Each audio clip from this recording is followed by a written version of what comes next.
रामकृष्ण हरी. नमस्कार विठ्ठल भक्तांनो, विठ्ठल वाईजमध्ये तुमचं मनपूर्वक स्वागत आहे. मागील भागात आपण पाहिले, दुःखाच्या महासागरातून मार्ग शोधत संत तुकाराम महाराज भंडारा डोंगरावर एकांत साधनेसाठी जाऊ लागले. ज्ञानेश्वरी, भगवद्गीता आणि एकनाथी भागवत यांच्या चिंतनातून त्यांना जीवनाचा नवा अर्थ सापडू लागला. अखंड रामकृष्ण हरी या नामस्मरणाने त्यांचे अंतःकरण शुद्ध होत गेले. वारकरी परंपरेनुसार विठ्ठलाच्या कृपेचा त्यांना गहन आध्यात्मिक अनुभव आला आणि त्याच अनुभूतीतून जन्माला आले ते अमर अभंग. असे अभंग जे आजही लाखो वारकऱ्यांच्या ओठांवर अखंड गुंजत आहेत. देहूपासून गावोगावी आणि गावागावांपासून संपूर्ण महाराष्ट्रात तुकाराम महाराजांचे अभंग भक्तांच्या हृदयात स्थान मिळवू लागले. पण जिथे भक्तीचा प्रकाश वाढतो तिथे अहंकाराची सावलीही गडद होत जाते. सामान्य लोकांनी तुकाराम महाराजांना डोक्यावर घेतले, पण समाजातील काही कर्मकांडवादी आणि विद्वान मंडळींना हे अजिबात रुचले नाही. एक सामान्य व्यापारी, संस्कृतचा पंडित नसलेला माणूस, तो धर्म, अध्यात्म आणि भक्तीवर अभंग कसे लिहू शकतो, हा प्रश्न आता विरोधात बदलू लागला. आणि याच विरोधातून घडणार होती वारकरी इतिहासातील सर्वात हृदयद्रावक आणि तितकीच अद्भुत घटना. ज्या अभंगाने लाखो लोकांच्या हृदयात विठ्ठल जागवला, त्याच अभंगांना इंद्रायणी नदीत बुडवण्याचा आदेश कोणी दिला? तुकाराम महाराजांनी त्या आदेशाला विरोध केला की शांतपणे स्वीकारले? आणि वारकरी परंपरेनुसार 13 दिवसांनी इंद्रायणीने जगाला कोणता चमत्कार दाखवला? चला सुरू करूया संत तुकाराम महाराजांच्या जीवनातील सर्वात गाजलेल्या आणि भावस्पर्शी अध्यायाची कथा. तुकाराम महाराजांचे अभंग आता केवळ देहूपुरते मर्यादित राहिले नव्हते. इंद्रायणीच्या तीरावर उमटलेले ते शब्द गावोगावी पोहोचत होते. शेतकरी शेतात काम करताना त्यांचे अभंग म्हणत होता. वारकरी दिंडीत चालताना त्यांचाच गजर करत होता. गरीब, श्रीमंत, स्त्री, पुरुष, वृद्ध, तरुण प्रत्येकाच्या ओठांवर तुकाराम महाराजांचे अभंग चढू लागले होते. कारण त्या अभंगात लोकांना स्वतःचे आयुष्य दिसत होते. त्यात कर्मकांड नव्हते, दिखाऊपणा नव्हता, होता तर फक्त विठ्ठलावरील निष्कपट प्रेम. परंतु ज्यांना धर्म म्हणजे केवळ विधी विधान वाटत होते, त्यांना हा बदल अस्वस्थ करू लागला. त्या काळात समाजात अनेक विद्वान होते. त्यांनी वेद, शास्त्रे आणि संस्कृतचा अभ्यास केला होता. त्यांच्या ज्ञानाचा समाजाला निश्चितच उपयोग झाला. परंतु त्यापैकी काही जणांना असे वाटत होते की धर्म समजावून सांगण्याचा अधिकार फक्त शास्त्र पंडितांनाच आहे. अशा वेळी एक सामान्य व्यापारी लोकभाषेत अभंग लिहू लागला आणि हजारो लोक त्याचे विचार स्वीकारू लागले. हे काहींना सहन झाले नाही. हळूहळू कुजबूज सुरू झाली. हे अभंग शास्त्रानुसार आहेत का? संस्कृत न शिकलेल्या व्यक्तीने अध्यात्मावर बोलावे का? लोक यांच्या मागे इतके का जात आहेत? या प्रश्नांमधून विरोधाची ठिणगी पडली. याच काळात इतिहासात उल्लेख आढळणारे एक विद्वान पुढे आले, रामेश्वर भट्ट. उपलब्ध ऐतिहासिक आणि परंपरागत संदर्भानुसार रामेश्वर भट्ट हे वेदशास्त्राचे अभ्यासक आणि कर्मकांडाला महत्त्व देणारे विद्वान होते. त्यांना तुकाराम महाराजांचे वाढते लोकप्रेम मान्य नव्हते. त्यांच्या मते धर्मग्रंथाचा अर्थ सांगण्याचा अधिकार केवळ शास्त्र पारंगत लोकांनाच असावा. साध्या मराठीतून रचलेले अभंग, सामान्य लोकांना धर्म शिकवणारे विचार हे त्यांना योग्य वाटत नव्हते. त्यामुळे त्यांनी तुकाराम महाराजांच्या अभंगावर आक्षेप घेण्यास सुरुवात केली. त्यांच्यावर आरोप झाले, हे अभंग शास्त्राविरुद्ध आहेत, लोकांची दिशाभूल केली जात आहे, या रचनांना कोणतीही मान्यता नाही. पण या सर्व आरोपानंतरही तुकाराम महाराजांच्या मुखातून कोणताही कटू शब्द बाहेर पडला नाही. त्यांनी कोणालाही उत्तर दिले नाही, कोणाशी वाद घातला नाही. कारण त्यांना विश्वास होता, सत्याला स्वतःचा आवाज असतो. त्यांच्या मनात विरोधकांबद्दल राग नव्हता, होती तर फक्त विठ्ठलावरील अखंड श्रद्धा. परंतु विरोध आता केवळ शब्दांपुरता राहणार नव्हता. एक असा निर्णय घेतला जाणार होता जो तुकाराम महाराजांच्या आयुष्यातील सर्वात वेदनादायी प्रसंग ठरणार होता. त्यांच्या आयुष्यभराच्या साधनेतून जन्मलेले अभंग आता नष्ट करण्याचा प्रयत्न होणार होता. विरोधाची ठिणगी आता मोठ्या वादात रूपांतरित झाली होती.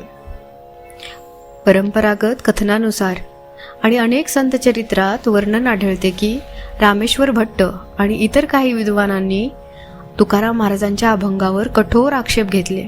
त्यांच्या मते हे अभंग लोकांमध्ये पसरू नयेत. त्यामुळे तुकाराम महाराजांना त्यांच्या अभंगांच्या वह्या इंद्रायणी नदीत विसर्जित करण्यास सांगण्यात आले. कल्पना करा, ज्या अभंगात त्यांच्या आयुष्यांचे अश्रू होते, ज्या प्रत्येक ओळीत विठ्ठलावरील प्रेम होते, ज्या रचनांसाठी त्यांनी दिवस रात्र साधना केली होती, त्या सर्व वह्या स्वतःच्या हाताने नदीत सोडायच्या. कोणत्याही कवीसाठी, कोणत्याही भक्तासाठी ही किती मोठी परीक्षा असेल. पण तुकाराम महाराजांनी राग व्यक्त केला नाही, त्यांनी विरोध केला नाही, त्यांनी कोणालाही दोष दिला नाही. त्यांच्या चेहऱ्यावर दुःख होते, पण मनात विठ्ठलावरचा विश्वास अढळ होता. परंपरेनुसार त्यांनी आपल्या अभंगाच्या वह्या दोन्ही हातांनी उचलल्या, इंद्रायणीच्या पवित्र प्रवाहासमोर उभे राहिले, डोळे मिटले आणि शांतपणे प्रार्थना केली. हे विठ्ठला, या अभंगात जर माझा अहंकार असेल तर ते कायमचे नाहीसे होऊ दे, पण यात जर तुझा संदेश असेल तर त्याची लाज तूच राख. असे म्हणत त्यांनी त्या वह्या इंद्रायणीच्या प्रवाहात अर्पण केल्या. वह्या हळूहळू पाण्यात अदृश्य झाल्या. किनाऱ्यावर उभे असलेले अनेक वारकरी अश्रूंनी भरलेल्या डोळ्यांनी हा प्रसंग पाहत होते, पण तुकाराम महाराज शांत होते.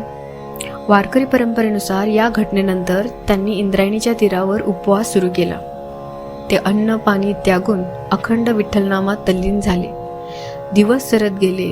1 दिवस, 2 दिवस, 5 दिवस, 10 दिवस. तरीही त्यांच्या ओठांवर एकच नाम होते, रामकृष्ण हरी, रामकृष्ण हरी. त्यांच्या मनात कोणतीही तक्रार नव्हती. ते फक्त विठ्ठलाच्या निर्णयाची वाट पाहत होते. त्यांना विश्वास होता, माझ्यासाठी नाही पण सत्यासाठी विठ्ठल नक्की उभा राहील. आणि वारकरी परंपरेनुसार 13व्या दिवशी इंद्रायणीच्या पवित्र प्रवाहात एक अशी घटना घडली जिने संपूर्ण महाराष्ट्राला थक्क करून सोडले. 13 दिवस, सलग 13 दिवस तुकाराम महाराज इंद्रायणीच्या तीरावर बसून विठ्ठलाचे नाम घेत होते. ना अन्न, ना पाणी, ना कोणावर राग, ना कोणाबद्दल तक्रार, फक्त एवढाच विश्वास, माझ्या विठ्ठलाला सत्य माहीत आहे. दिवसागणिक त्यांचे शरीर अशक्त होत होते, पण श्रद्धा अधिकाधिक दृढ होत गेली. आजूबाजूला अनेक वारकरी जमू लागले. कोणी त्यांच्या आरोग्याची काळजी करत होता, कोणी त्यांच्यासोबत नामस्मरण करत होता, तर काही जण मनोमन प्रार्थना करत होते, हे विठ्ठला, आपल्या भक्तांची लाज राख. आणि मग वारकरी परंपरेनुसार 13व्या दिवशी सकाळी इंद्रायणीच्या पाण्यात एक विलक्षण हालचाल दिसू लागली. किनाऱ्यावर उभे असलेले लोक आश्चर्याने नदीकडे पाहू लागले. हळूहळू पाण्याच्या प्रवाहातून काही वह्या वर येताना दिसल्या. त्या जवळ येत गेल्या आणि सर्वांच्या डोळ्यांसमोर त्या अभंगांच्या वह्या पाण्यावर तरंगत किनाऱ्यापर्यंत आल्या. वारकरी परंपरेत असे म्हटले जाते की त्या वह्या ओल्या नव्हत्या, त्यावरील अक्षरे पुसली नव्हती. जणू इंद्रायणी मातेनं त्या आपल्या कुशीत जपून ठेवल्या होत्या. हा प्रसंग पाहून सर्वांच्या डोळ्यात आनंदाश्रू आले. वारकऱ्यांनी एकच जयघोष केला, पुंडलिक वरदा हरी विठ्ठल. हा प्रसंग वारकरी परंपरेत भक्तीचा विजय आणि विठ्ठलाने आपल्या भक्ताची राखलेली लाज म्हणून मानला जातो. इतिहासाच्या दृष्टीने या घटनेचे तपशील विविध स्रोतांमध्ये वेगवेगळ्या प्रकारे मांडले जातात. मात्र वारकरी संप्रदायासाठी हा प्रसंग केवळ इतिहास नाही, तर श्रद्धा, विश्वास आणि भक्तीचे जिवंत प्रतीक आहे. कारण या कथेत चमत्कारापेक्षा मोठा संदेश आहे. जे सत्य असते ते निस्वार्थ भक्तीतून जन्मते. ते नष्ट होत नाही, ते काळाच्या प्रवाहातून पुन्हा उभे राहतात. रामेश्वर भट आणि इतर विरोधकांनाही या घटनेने विचार करायला भाग पाडले. ज्यांना अभंग नष्ट करायचे होते त्यांच्यासमोर ते पुन्हा उभे होते आणि त्यांना वाटत होते की भक्तीला दाबता येईल. त्यांना समजले, भक्तीवर विजय मिळवणे कोणाच्याही हातात नसते. या संपूर्ण प्रसंगानंतर तुकाराम महाराजांनी कोणावरही सूड उगवला नाही, कोणाचा अपमान केला नाही, कोणाला दोष दिला नाही. उलट त्यांनी आपल्या विरोधकांबद्दलही कटुता ठेवली नाही. याच ठिकाणी एक सामान्य मनुष्य आणि संत यांच्यातील फरक दिसून येतो. सामान्य माणूस अपमानाचा बदला घेतो, पण संत अपमानालाही परमेश्वराची परीक्षा समजून स्वीकारतात.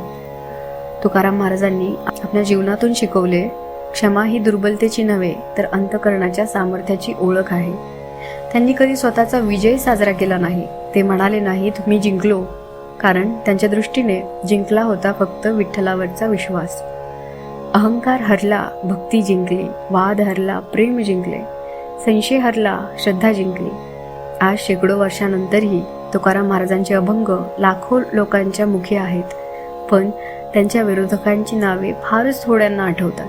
कारण सत्ता क्षणिक असते, विद्वत्ता मोठी असते, पण निस्वार्थ भक्ती ती अमर असते. आणि हाच आहे संत तुकाराम महाराजांच्या जीवनाचा अमूल्य संदेश.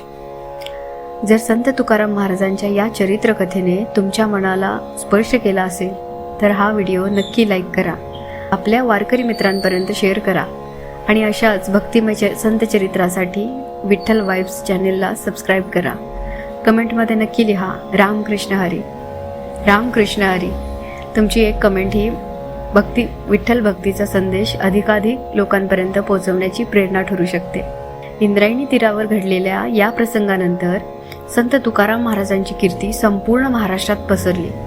ही कीर्ती छत्रपती शिवाजी महाराजांच्या कानावर कशी पोचली, शिवराय आणि संत तुकाराम महाराजांची पहिली भेट खरोखर कशी झाली आणि महाराजांनी पाठवलेल्या मौल्यवान भेटवस्तू संत तुकाराम महाराजांनी का नाकारल्या, या इतिहास प्रसिद्ध भेटीची सत्यकथा आपण पाहणार आहोत पुढील भागात.